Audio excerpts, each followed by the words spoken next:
Patients chapati రోటీ కాకుండా సంతృప్తిగా rice కూడా తినవచ్చు. Doctor rice, sugar free rice, doctor rice, diabetic rice, sugar పెంచని బియ్యం, డాక్టర్ రైస్. ఎలిమెంట్స్లీ టౌన్ పోలీస్ స్టేషన్ మాట్లాడుతున్నాం. నేను ఎస్జిపిఓ పరవాడ. సో మీకు అందరికీ ఒక గ్రేవ్ కేసు అండి. ఇది 22/2/2023లో మాకు కంప్లైంట్ వచ్చింది.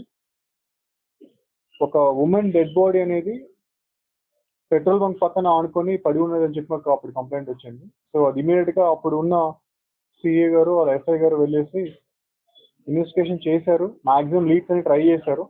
బట్ ఆల్మోస్ట్ మనకి 2.5 years నుంచి కూడా మనకి లీడ్స్ ప్రాపర్గా లేక డిటెక్ట్ చేయలేకపోయాము. ఫర్దర్ ఆ కేసు మీద అదే పనిగా డిటెక్ట్ చేయాలని చెప్పేసి మాకు ఎప్పటి నుంచి ఎఫర్ట్స్ పెడుతూనే ఉన్నాము. అలాగే మాకు మా రేంజ్ డిఐజీ సార్ అలాగే మా ఎస్పీ సార్ కూడా కంటిన్యూస్గా మానిటర్ చేస్తున్నారు రిగార్డింగ్ దిస్ కేస్. సో ఆ మానిటరింగ్ వల్ల మేము మళ్ళీ ఆ ప్రతి ఇన్పుట్ని కూడా మేము మళ్ళీ రీవిజిట్ చేసుకున్నాము. ఆల్మోస్ట్ విట్నెస్ అందరినీ ఒక 30-40 మెంబర్స్ మళ్ళీ మేము నియర్ బై ఎవరైతే ఉన్నారో, ఎవరైతే ఇన్వాల్వ్ అయిండొచ్చో, లేకపోతే ఎలిమెంట్స్లీ టౌన్లో ఉండే అన్ని కూడా మేము విచారించామండి. ఈ ప్రాసెస్లో మేము మళ్ళీ ఫర్దర్ టెక్నికల్ ఇన్పుట్స్ కూడా మళ్ళీ యూజ్ చేసాం అన్నిట్లో కూడా. So after all these things మాకు ఒక 2.5 years తర్వాత మాకు వచ్చిన అనాలిసిస్ ద్వారా ఈ మర్డర్ అనేది క్రాక్ అయిందండి. ఎవరు చేశారు, ఎందుకు చేశారు అని చెప్పేసి. ఇక్కడ మాకు తెలిసింది ఏంటంటే ఈ కంప్లీట్ ఈ విచారణ సమయంలో ఎవరైతే ఉన్నారో A1గా ఉన్నారో అతను ఈ మనకి డిసీజ్ ఉన్నారు. ఆ డిసీజ్ ఒక ఉమెన్. ఆ అమ్మాయితో రిలేషన్షిప్ ఉంది. సో రిలేషన్షిప్ ఉన్న తర్వాత ఆల్మోస్ట్ ఆ అమ్మాయితో చాలా రోజులు తిరగడం జరిగింది. వాళ్ళిద్దరి మధ్యలో చాలా రోజులు ఒక రిలేషన్ నడిచిన తర్వాత ఆ అమ్మాయి ఇతన్ని మ్యారేజ్ చేసుకోని చెప్పి అడిగింది. సో ఈ అడిగిన తర్వాత తనకి ఏంటంటే లాంగ్ టర్మ్గా ఇంకో అమ్మాయి గర్ల్ ఫ్రెండ్ ఉన్నారు.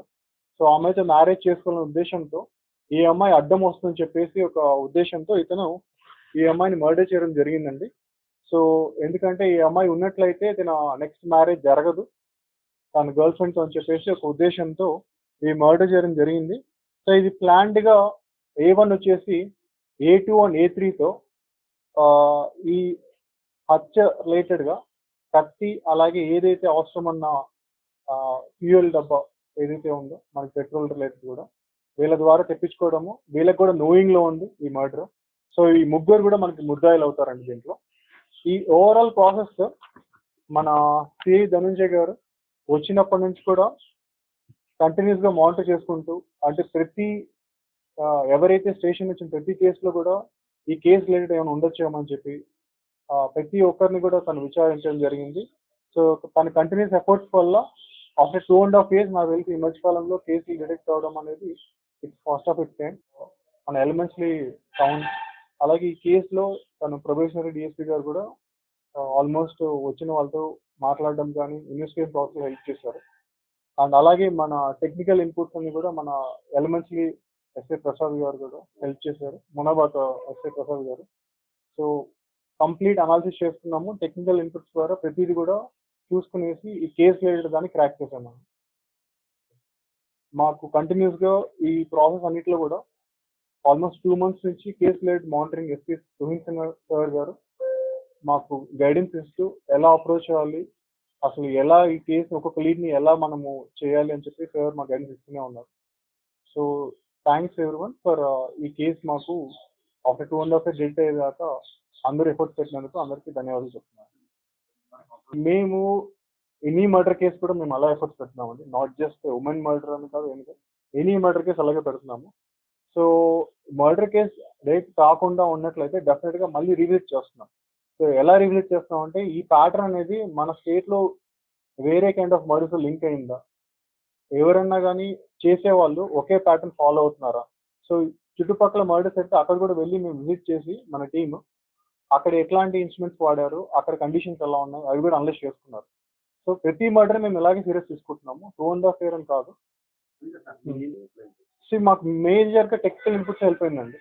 అంటే ఈ మర్డర్ జరిగిన ప్లేస్లో ఎవరెవరు తిరిగారో అది మొత్తం టెక్నికల్ ఇన్పుట్స్ ద్వారా మేము హెల్ప్ చేసాం మాకు. అవి మెయిన్ ఇన్పుట్స్ మాకు. అవి ఒక్కొక్కటి కూడా మేము 1 by 1 ఆ టెక్నికల్ ఇన్పుట్స్ని ఫిజికల్గా కూడా మేము వెరిఫై చేస్తున్నాము. ఒక్కొక్కరి వాళ్ళు ఆ టైంలో అక్కడ ఎందుకు ఉన్నారు, ఏం చేస్తున్నారు, వాళ్ళు వెళ్ళాల్సిన ఉద్దేశం ఏంటి, ఇవన్నీ కూడా వెరిఫై చేస్తున్నాం. బికాస్ ఆఫ్ దట్ లీడ్ మేము క్రాక్ చేయగలిగాం. 40-50 మెంబర్స్తో మేము మళ్ళీ మాట్లాడి వాళ్ళ ప్రజెన్స్ అంతా కూడా మేము రిక్వెస్ట్ చేసాము. ఇండియా పాకిస్తాన్ తాజా అప్డేట్స్ కోసం డౌన్లోడ్ చేసుకోండి RTV లైవ్ యాప్.